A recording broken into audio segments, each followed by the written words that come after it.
आमदार राजू खरे म्हणतात मी टक्केवारी घेत नाहीये, मात्र स्थानिक स्वराज्य निवडणूक राहिले शरदचंद्रजी पवार साहेबांच्या नेतृत्वाखाली तुतारा चिन्हावरून ते झाल्यानंतर ते कधी म्हणतात मी शिवसेनेचा आहे, कधी म्हणतात मी बाळासाहेब ठाकरेंचा आहे, कधी म्हणतात मी शिंदे सेनेचा आहे, कधी अजितदादांकडे जाऊन सांगायचे दादा मी तुमचाच आहे.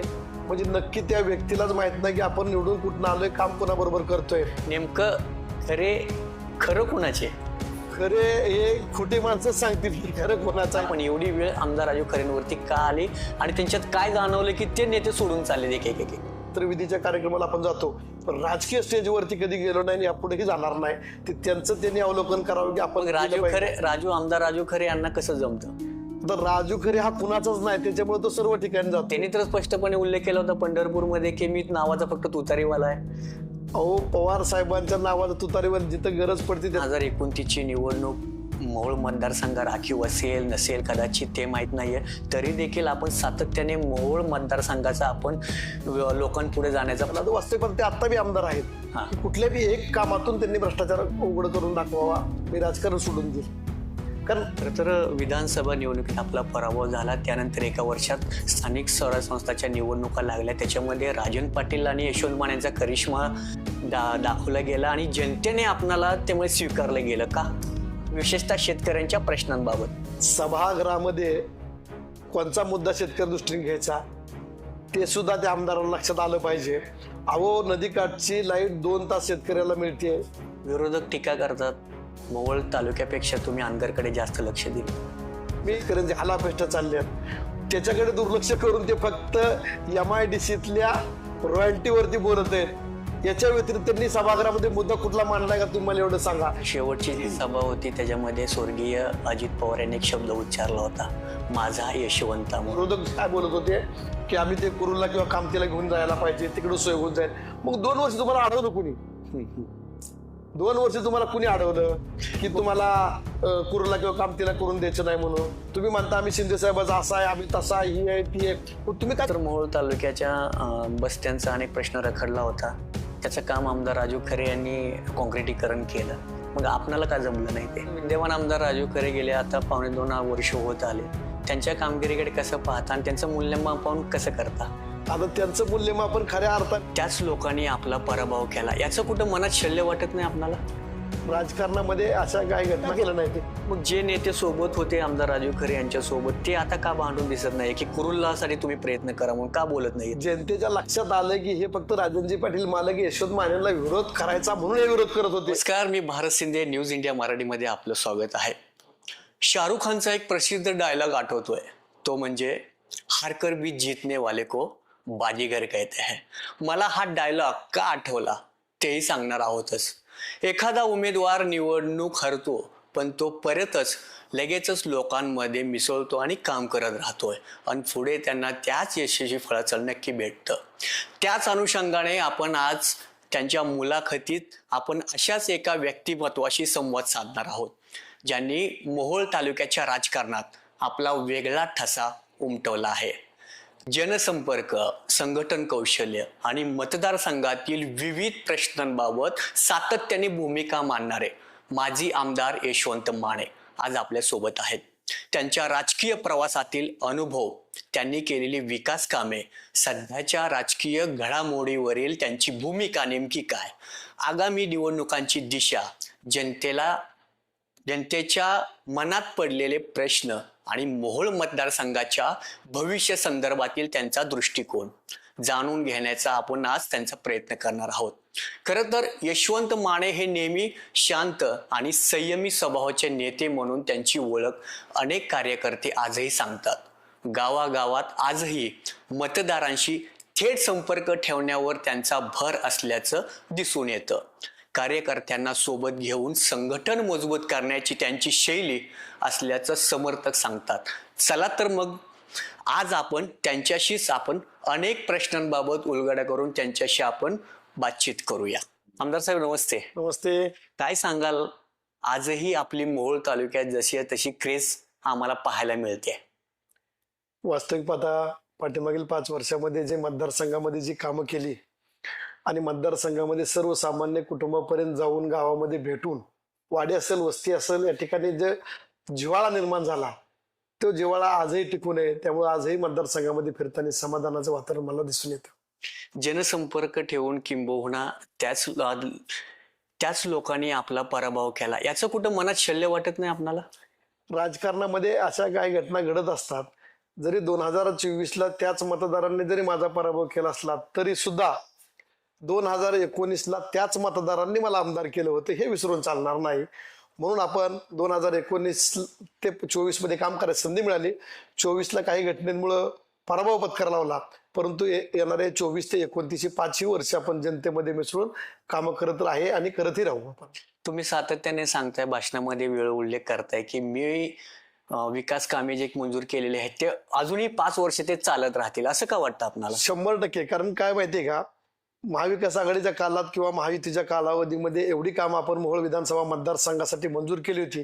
सुरुवातीच्या कालावधीमध्ये अजितदादा पवार साहेब असतील, उद्धवजी साहेब असतील, आणि नंतरच्या ज्यावेळेस शेवटचे साधारणतः 1.5 वर्ष आम्हाला महायुतीमध्ये काम करायची संधी मिळाली. खऱ्या अर्थाने मतदारसंघाच्या दृष्टीने विकासाची कामं महायुतीच्या कालावधीमध्ये अजितदादा देवेंद्र फडणवीस साहेब यांच्या माध्यमातून आम्हाला या मतदारसंघामध्ये मंजूर झाली. एकनाथ शिंदे साहेबांनी सुद्धा आपल्याला मोहोळ नगर पंचायत, नगर परिषद आणि अनगर नगर पंचायतीमध्ये सुद्धा त्यांनी सहकार्य केलं. त्यामुळे महायुतीच्या शेवटच्या 1.5 वर्षाच्या कालावधीमध्ये आम्ही ज्यावेळी दादांबरोबर गेलो त्यावेळेस जेवढी कामं मंजूर झाली त्या कामांची अजून काही कामं चालू आहेत, काही टेंडर प्रक्रियेमध्ये आहेत, काही टेंडर होणार आहेत. अशी भरपूर जी कामं मंजूर केलीत. 3.5 कोटी रुपयाचा आपण निधी मंजूर केला. ती कामं नक्कीच सांगतो तुम्हाला. आता 2.25 वर्ष झालं विधानसभा होऊन, आणि पुढील 2 ते 2.25 वर्ष नक्कीच तुम्हाला सांगतो ती कामं चालू राहतील, किंवा 29 पर्यंत कामं चालू राहतील असं मी तुम्हाला विश्वास देतो. आपण तर खरं हजारो कोटींची कामे, विकास कामे केली मतदारसंघात. त्यामध्ये अशा कोणत्या गोष्टीचा किंवा कोणत्या कामाचा आपणाला त्या कामाचा आपणाला अभिमान वाटतोय आजही? मी आपल्याला सांगतो, शेतकऱ्याच्या दृष्टीने 95 साली आष्टी उपसा सिंचन योजना आणि शिरापूर उपसा सिंचन योजना ह्या मंजूर झाल्या होत्या. परंतु 95 ते 19 या कालावधीमध्ये अल्प निधी मिळाला होता, ज्या त्या परीने ज्या त्या लोकप्रतिनिधी कामं केली होती. परंतु 19 ते 24च्या कालावधीमध्ये दोन्ही योजनेला 300 कोटी असे 600 कोटी रुपयाचा निधी आपण मंजूर केला, आणि त्या दोन्ही योजना अंतिम टप्प्यात आले. आणि माझ्या कालावधीमध्ये त्याच्यात चाचणी करून शेतकऱ्याच्या बांधावरती पाणी देण्याचं काम मी माझ्या 24 पर्यंतच्या कालावधीमध्ये मंजूर करून, म्हणजे निधी मंजूर करून कामं प्रत्यक्षात आणली, ह्याचं मोठं समाधान आहे. आणि त्याचबरोबर शेवटच्या टप्प्यामध्ये आष्टी उपसा सिंचन योजना 3रा टप्पा, जो अनगरसह परिसरातील 9-10 गावे जे आहेत त्यालाही माझ्या कालावधीमध्ये मंजुरी मिळाली, तेही मोठं एक समाधान माझ्या हृदयामध्ये आहे किंवा मनामध्ये कायमस्वरूपी राहते की आपण शेतकऱ्यासाठी कामं केलीत. आणि मोहोळ ते बेगमपूर आणि मोहोळ ते वैराग हे रस्ता आणि कुरुल ते पंढरपूर हे 3 रस्ते फार चांगल्या पद्धतीचं मंजूर करण्यासाठी दादांनी आणि फडणवीस साहेबांनी त्यावेळेस आपल्याला मदत केली, आणि ती कामं प्रत्यक्षात आता चालू आहेत. त्या रस्त्यावर जाताना सुद्धा फार मनापासून समाधान वाटतं मला. विरोधक टीका करतात, मोहोळ तालुक्यापेक्षा तुम्ही अनगरकडे जास्त लक्ष दिलं. मी अनगरकडे लक्ष दिलं, मोहोळ तालुक्याकडे लक्ष दिलं, पंढरपूर तालुक्यातील 17 गावांकडे लक्ष दिलं, आणि उत्तर तालुक्यात 24 गाव. असं कुठलंही एक गाव नाही की त्या गावामध्ये मी निधी दिला नाही किंवा त्या माणसाच्या संपर्कामध्ये कमी पडलो, असं कधी नाही. अनगरचं सर्व मतदारसंघावरती मी लक्ष देण्याचं काम केलं. खरं तर आता सध्याच्या ह्याच्यामध्ये मोहोळ तालुक्यामध्ये प्रकर्षाने कोणती गोष्ट ती समस्याने जाणवते, आणि विद्यमान आमदार राजू खरे यांनी नेमकं काय करावं असं वाटतं आपल्याला? सांगतो की सोलापूरला दुहेरी पाईपलाईन झालेली आहे. त्या दुहेरी पाईपलाईन झाल्यानंतर आता सध्या सोलापूरला जे पाणी जातंय ते नदी वाटून जात नाही, ते दुहेरी पाईपलाईन म्हणून जाते. आणि 2024 मध्येच त्यावेळेच्या आयुक्तांनी लिहून दिलं होतं की 2024 नंतर आम्हाला नदी वाटप पाणी नकोय. मग त्याच वेळेस मी असा मुद्दा उचलला होता की दादांना विनंती केली, फडणवीस साहेबांना पत्र लिहिलं की जर तुमची दुहेरी पाईपलाईन चालू झाली तर या नदी वाटत जी कारखाने, साखर कारखाने आहेत आणि शेतकऱ्यांचे जे ऊस आहेत, पिकं आहेत, जर पाणी नाही सोडलं तर अडचणीत येतील. मग त्यावेळेस दादांना आणि फडणवीस साहेबांना मी विनंती केली होती की आपण या सीना आणि भीमेवरती जे जुने जीर्ण झालेले बंधारे आहेत त्याच्यावरती आपण बॅरेज मध्ये रूपांतर करण्यात यावं. आणि त्यावेळेस मी मिटिंग लावली होती. दादांनी आणि फडणवीस साहेबांनी त्यावेळेस आपल्याला तत्वता मान्यता दिली होती, आणि ते सर्वे करण्याचे आदेश सुद्धा आलेले आहेत. तर ती कामं त्यांनी सभागृहामध्ये मांडून लवकरात लवकर पूर्ण करायला पाहिजेत. इतर गोष्टीकडे लक्ष देण्यापेक्षा शेतकऱ्यांच्या जिव्हाळ्याच्या प्रश्नाकडे लक्ष देणं गरजेचं आहे असं मला वाटतं. खरं तर विधानसभा निवडणुकीत आपला पराभव झाला, त्यानंतर एका वर्षात स्थानिक स्वराज्य संस्थांच्या निवडणुका लागल्या. त्याच्यामध्ये राजन पाटील आणि यशवंत मानेचा करिश्मा दाखवला गेला आणि जनतेने आपणाला त्यामुळे स्वीकारलं गेलं का? पाठीमागील 5 वर्षामध्ये मी काम करत असताना आणि पाठीमागील 30 वर्षापासून राजनजी पाटील मालक हे काम करत असताना हे सतत राजन पाटील मालकाचं कुटुंब हे सतत जनतेच्या संपर्कात असणारं कुटुंब आहे. मीही 5 वर्ष जनतेच्या संपर्कात होतो, परंतु 5 वर्ष माझा पराभव झाल्यानंतर मी तर नक्कीच मतदारसंघामध्ये फिरत राहिलो, परंतु आमदाराने आमदाराचं काम करायला पाहिजे. ते न झाल्यामुळं जनतेने असं सांगितलं की एका वर्षामध्येच जर विरोधक काम करू शकत नसतील तर पुढची 4 वर्ष आपण कशासाठी वाट पाहायची. म्हणून मोहोळची नगर परिषद असेल, अनगरची नगर पंचायत असेल, जिल्हा परिषद असेल, पंचायत समिती, आपणाला सांगतो 9 पैकी 7 जागा जिल्हा परिषद निवडून आल्या. उत्तरच्या 6 पैकी 4 जागा होत्या मतदारसंघात, त्यातले 3 पंचायत समिती निवडून आले, दोन्ही जिल्हा परिषद सदस्य निवडून आले. पंढरपूरमध्ये 1 जिल्हा परिषद सदस्य, 2 पंचायत समिती सर्व निवडून आले आणि मोहोळमध्ये 6 पैकी 4 असे 9 पैकी 7 जिल्हा परिषद सदस्य निवडून आले आणि 30,000 मतांनी माझा पराभव झाला होता. आज तुम्हाला सांगतो ते 30,000 मतं मायनस झालेली प्लस करून 32,000 मतांनी आपण या मतदारसंघामध्ये परत आपण आलेलो आहे. म्हणजे 62,000 मताचं मतपरिवर्तन करण्यासाठी आम्हीचं काम हे निदर्शनास येत आहे की बाबा पाठीमागचा आमदार मालकाचं काम आणि चालू आमदाराचं काम हे 12 महिन्यामध्ये 62,000 मतदारांच्या लक्षात आलं की आपण चुकीचा निर्णय घेतला होता. आता आपण यांच्याच पाठीशी राहिलं पाहिजे आणि भारतीय जनता पक्षाच्या नेतृत्वाखाली आम्ही जे उमेदवार उभा केले होते त्या उमेदवाराला विरोधकांपेक्षा 32,000 प्लस मतं मिळाली, याच्यात आम्ही समाधान मानतो. खरं तर आमदार राजू खरे 17 गावांवरती पूर्ण विश्वास ठेवला होता, मात्र त्याच 17 गावांनी आपल्याला पूर्णपणे ताकद दिली गेली. पंढरपूर तालुक्यात 17 गाव असतील, चांगल्या प्रकारे पाठीमागील 19ला मतदान त्यांनी 5,500 मताचं लीड दिलं होतं. यावेळेस थोडं मतदान कमी झालं. उत्तरमध्ये बी तीच परिस्थिती आहे. या दोन्ही तालुक्यांनी मनापासून सहकार्य केलेलं आहे आणि मोहोळ तालुक्यातील काही घटना घडल्या असतील किंवा जनतेमध्ये दाखवण्यात आलं विरोधकांनी हे चुकीचं आहे, परंतु खऱ्या अर्थाने त्या घटना चुकीच्या नव्हत्या. परंतु जनतेच्या मनामध्ये जर एखादी गोष्ट फिक्स झाली की हे चुकीचं आहे तर ते चुकीचं घडलं जातं आणि ते आम्ही मान्य करतो. आमचा पराभव आम्ही पहिल्या दिवशीच मान्य केलेला आहे. पराभव मान्य करून सुद्धा मी पुढच्या 5 वर्षा दृष्टीने भारतीय जनता पक्षाचा उमेदवार 2029ला चांगल्या मताने निवडून आणायचा, यासाठी आम्ही आता प्रयत्न करत आहोत. खरं तर विद्यमान आमदार राजू खरे गेले आता 2.25 वर्ष होत आले. त्यांच्या कामगिरीकडे कसं पाहता आणि त्यांचं मूल्यमापन कसं करता? आता त्यांचं मूल्यमापन खऱ्या अर्थाने त्यांना 2024ला ज्या नेतृत्वाने निवडून दिलं त्यांनी त्यांचं मूल्यमापन केलं पाहिजे. कारण का ते उभा राहिले शरदचंद्रजी पवार साहेबांच्या नेतृत्वाखाली तुतारा चिन्हावरून. ते झाल्यानंतर ते कधी म्हणतात मी शिवसेनेचा आहे, कधी म्हणतात मी बाळासाहेब ठाकरेंचा आहे, कधी म्हणतात मी शिंदे सेनेचा आहे, कधी अजितदादांकडे जाऊन सांगायचे दादा मी तुमचाच आहे. म्हणजे नक्की त्या व्यक्तीलाच माहित नाही की आपण निवडून कुठून आलोय, काम कोणाबरोबर करतोय. नेमकं खरं कुणाचे? खरे हे खोटे माणसं सांगतील की खरं कोणाचं आहे ते. कारण परिस्थिती काय आहे माहिती तुम्हाला सांगतो की नेतृत्वाने संधी दिल्यानंतर निष्ठेने काम करायचं असते. पवार साहेबांनी संधी दिली, पवार साहेबांनी अशी बरीच माणसं घडवलेली आहेत, ते पवार साहेबाचे राहिले नाहीत. मध्यंतरी रोहितदादा पवारांनी पंढरपूरला कार्यक्रम घेतला होता त्या शेतकऱ्यांच्या दृष्टीने ते उपोषणाचा. त्या ठिकाणी म्हणले की मी पवार साहेबांचं कुंकू कपाळी लावलंय, गद्दारी करणार नाही. आणि अधिवेशनामध्ये एकनाथ शिंदे साहेबांनी काही निधी दिल्यानंतर ते लगेच एकनाथ शिंदे साहेबांचं कौतुक करायला लागले. म्हणजे महायुतीचा प्रसाद घ्यायचा. कदाचित सत्तेत पक्ष आहेत, निधीसाठी तिकडे गेले असतील किंवा त्यांच्याकडे भेटण्यासाठी. मी तुम्हाला सांगतो की सत्ता वगैरे त्याच्या दृष्टीने काही नाही. मी थोडक्यात तुम्हाला सांगतो 2024ला ज्या नेत्यांनी त्यांना मदत केली त्याच्यातील किती नेते त्यांच्या बरोबर आज तुम्हीच सांगू शकता की किती नेते त्यांच्या बरोबर आज आहेत आणि त्यांच्यापासून ते वेगळे का गेले त्या नेत्यांनाच तुम्ही विचारून घ्या, असं माझं तुम्हाला सांगणं आहे. खरं तर आपण पहिल्यांदाच आमदारकीसाठी प्रयत्न केला, त्याच्यामध्ये यशस्वी झालात. मात्र राजकारणापूर्वी आपला वलय काय होता आणि नेमकं इथून सुरुवात कुठून झाली होती? मी पाहिलं तर राजकारण हे आम्हाला कॉलेज जीवनापासूनच आवडत होतं. प्रपंच हा व्यवसाय हे बघत बघत आपण पुढे करत गेलो. थोडंफार राजकारण करत होतो, पवार परिवाराबरोबरच आपण राजकारण करत होतो दादांची सुप्रियाताईंची ओळख पहिल्यापासूनच होती, परंतु खऱ्या अर्थाने राजकारण ग्रामपंचायत वगैरे हा विषय वेगळा आहे. पण मार्केट कमिटीची 2015-16 ज्यावेळेस मी निवडणूक लढवली आणि या इंदापूर तालुक्यातील ग्रामपंचायत मतदारसंघामधून सुज्ञ जनतेने फार चांगल्या पद्धतीने मला निवडून दिलं. आणि त्यावेळेस मला आप्पासाहेब जगदाळे साहेब असतील, दादा असतील, गारडकर दादा असतील, मामा असतील, सुप्रियाताई या सर्वांनी मला मार्केट कमिटीच्या उपसभापतीपदी काम करण्याची संधी दिली. आणि ती संधी दिल्यानंतर मी चांगल्या प्रकारे आप्पासाहेबांबरोबर काम करत होतो. त्याच वेळेस दादांचं विशेष लक्ष माझ्याकडे गेलं, पवार साहेबांचं लक्ष गेलं. आणि एक दिवस मार्केट कमिटीच्या कार्यक्रमात आल्यानंतर बऱ्यापैकी चर्चा झाली आणि खरी सुरुवात राजकारणाची मोहोळ सोलापूरच्या दृष्टीने त्याच दिवशी माझ्याकडे घडली. कारण त्याच दिवशी दादा माझ्याकडे जेवणासाठी आले होते. त्या दिवशी मनमोकळी चर्चा माझी दादांबरोबर झाल्यानंतर दादांनी मनात ठाम केलं की हा पोरगा नक्कीच राजकारणामध्ये आपल्याला कुठंतरी उपयोगी पडेल.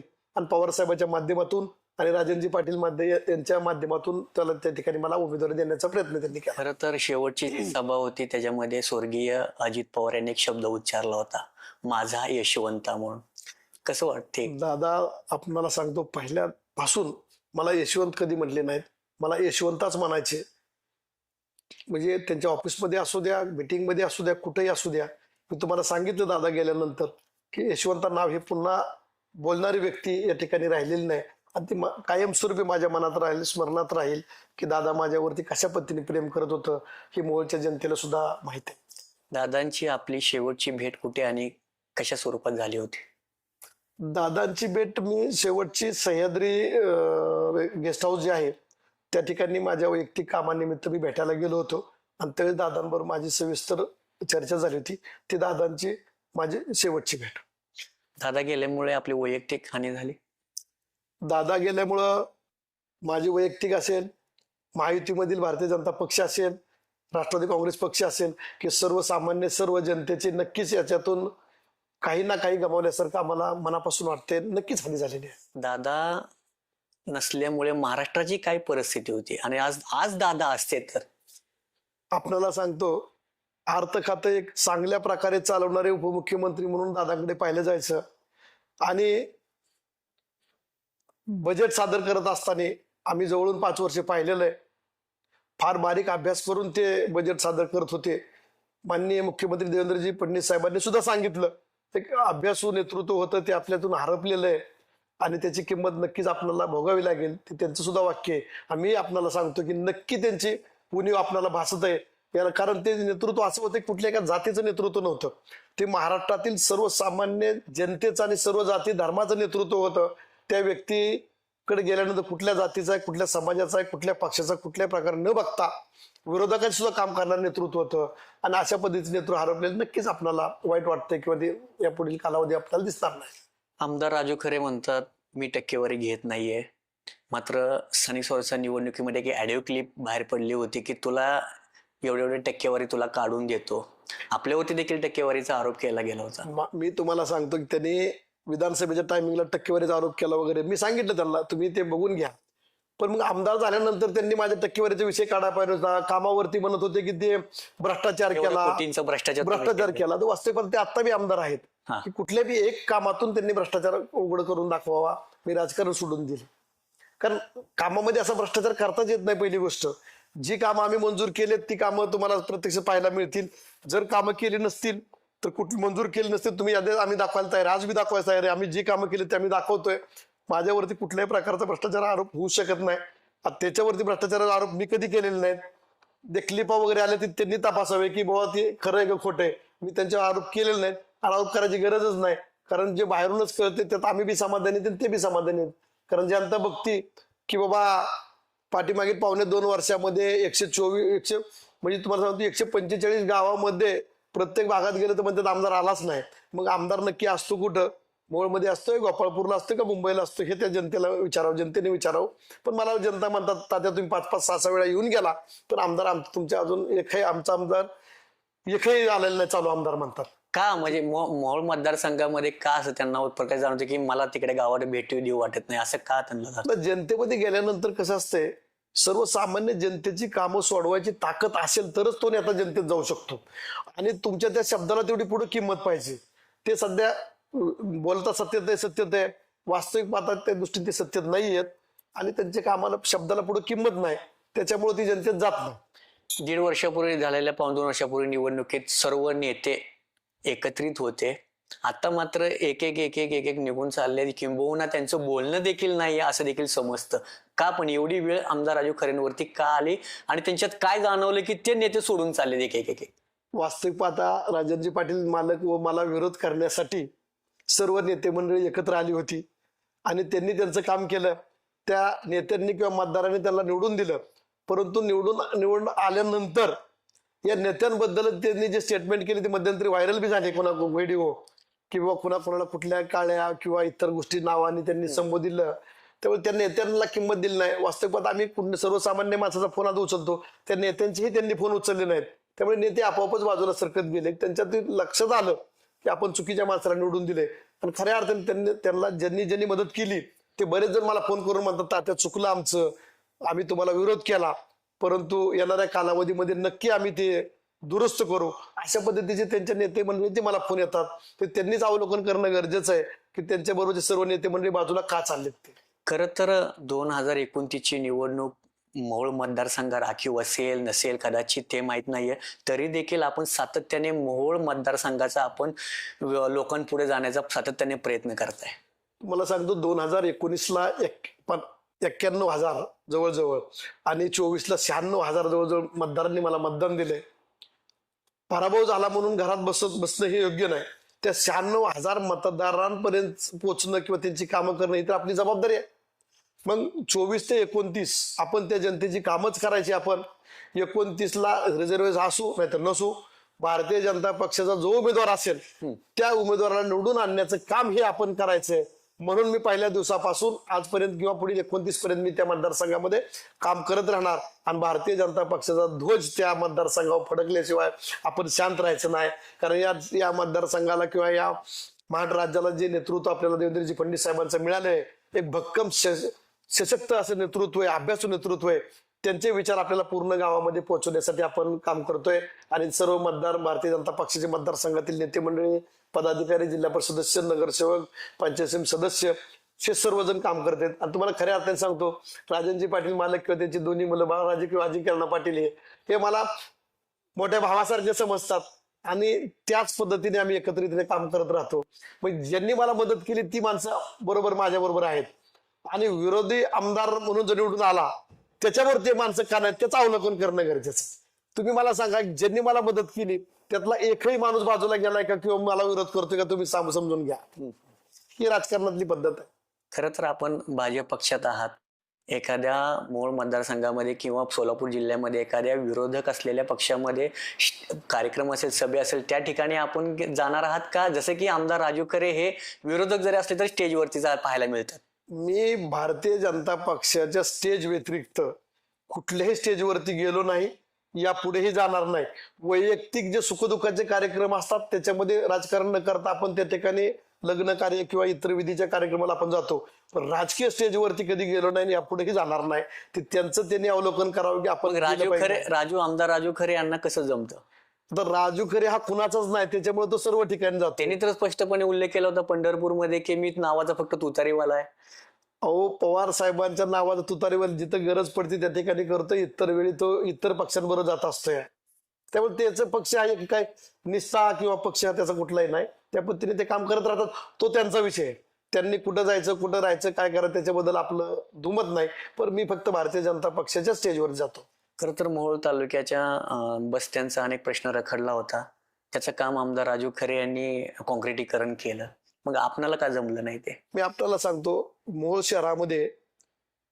शहराचं पूर्ण म्हणजे मूलभूत सुविधा असतील किंवा पूर्ण ज्या विकासाच्या योजना असतील त्या मी पूर्ण करण्यासाठी मी प्रयत्न केले. त्याच्यामध्ये पाणी पुरवठा योजना असेल, 45 कोटीची पाणी पुरवठा योजना मंजूर केली, 130 कोटीची अंडरग्राउंड ड्रेनेज योजना मंजूर केली, त्या ठिकाणी तहसील कार्यालयासाठी 35 कोटी रुपये मंजूर केले, नगर परिषदेच्या मुख्यालयासाठी मी 10 कोटी रुपये मंजूर केले, त्या ठिकाणी मुलांसाठी अभ्यासिका असावा म्हणून आपण 75 लाख रुपये मंजूर केले, युवकांसाठी क्रीडा संकुलासाठी आपण 5 कोटी रुपये आपण मंजूर केले, एसटी स्टँडचा सुद्धा आपण प्रश्न घेतला.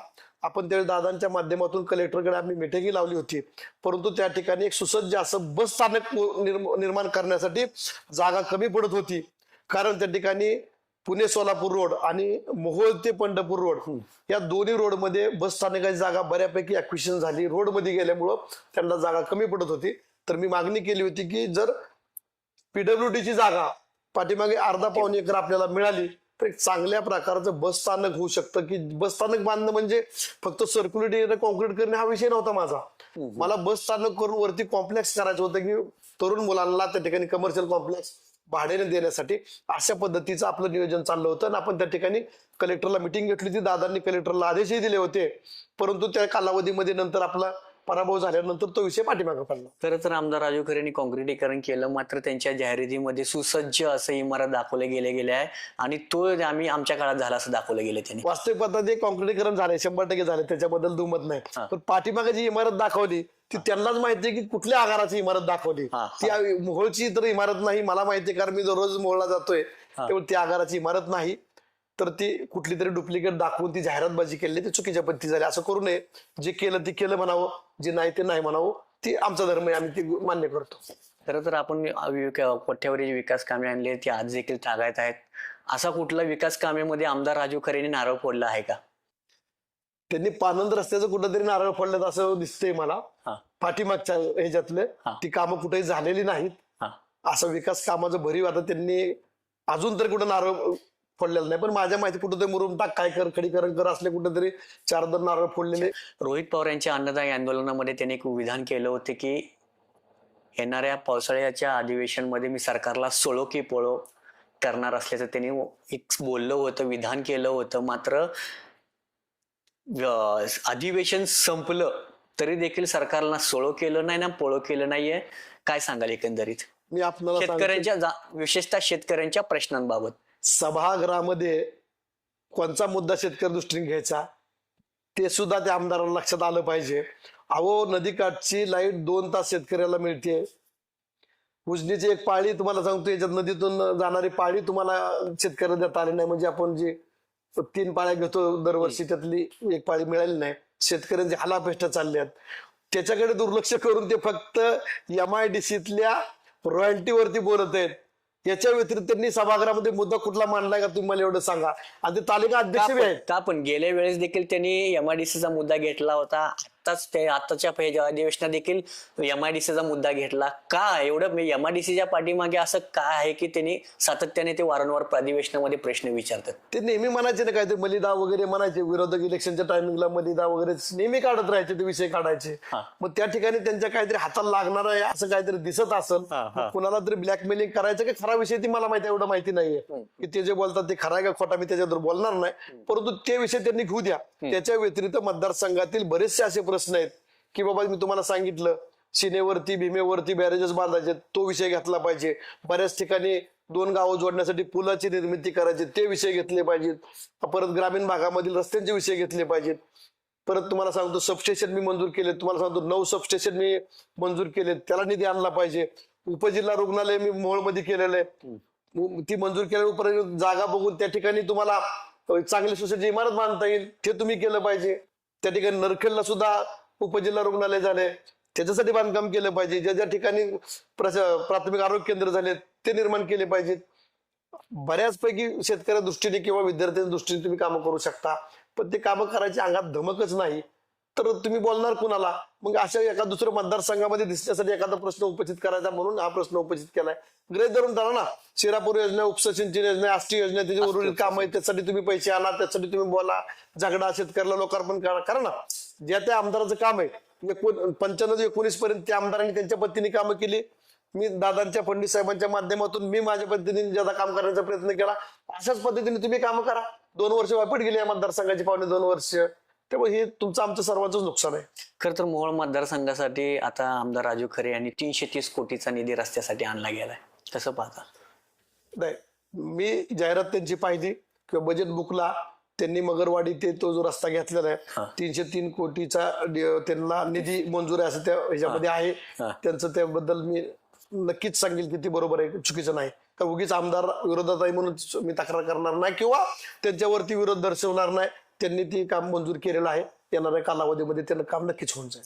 खरं तर अप्पर तहसीलचा अनेक प्रकर्षण जाणवलं गेलं निवडणुकीच्या काळामध्ये. अप्पर तहसील कार्यालय विरोधक सातत्याने सांगत होते की कुरुलला व्हावं.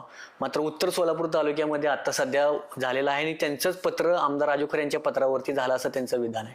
मी आपल्याला सांगतो, मग कुरुलला का जाग करता आलं नाही? आज तुम्ही पहा, शासनाने ऍडिशनल कलेक्टर पंढरपूरला केलेलं आहे, हम्म, असे बऱ्याच ठिकाणी केलेत, हम्म, अप्पर तहसील बी केलेत. हम्म. मग तुम्ही मला सांगा, आम्ही 2 वर्ष अगोदर केलं हो. शासनाने जिथं गरज आहे त्या ठिकाणी केलंच ना. हा. मग आम्ही आमच्या दादांच्या किंवा फडणवीस साहेबांच्या माध्यमातून आम्ही त्या ठिकाणी 2 वर्ष अगोदर अप्पर तहसील केलं होतं. ते विकासाच्या दृष्टीने शासन निर्णय घेत आहे. आता ते जनतेला भावलं नाही हा विषय वेगळा आहे, परंतु नक्की म्हणजे आम्ही 2 वर्ष अगोदर पुढे, एवढं लक्षात ठेवा. 2 वर्षानंतर ते करतात. आम्ही 2 वर्ष अगोदर स्पेशल केस म्हणून ते काढलं होतं, जनतेच्या फायद्याची होती. परंतु त्यावेळेस विरोधक काय बोलत होते की आम्ही ते कुरुलला किंवा कामतीला घेऊन जायला पाहिजे, तिकडे सोय होऊन जाईल.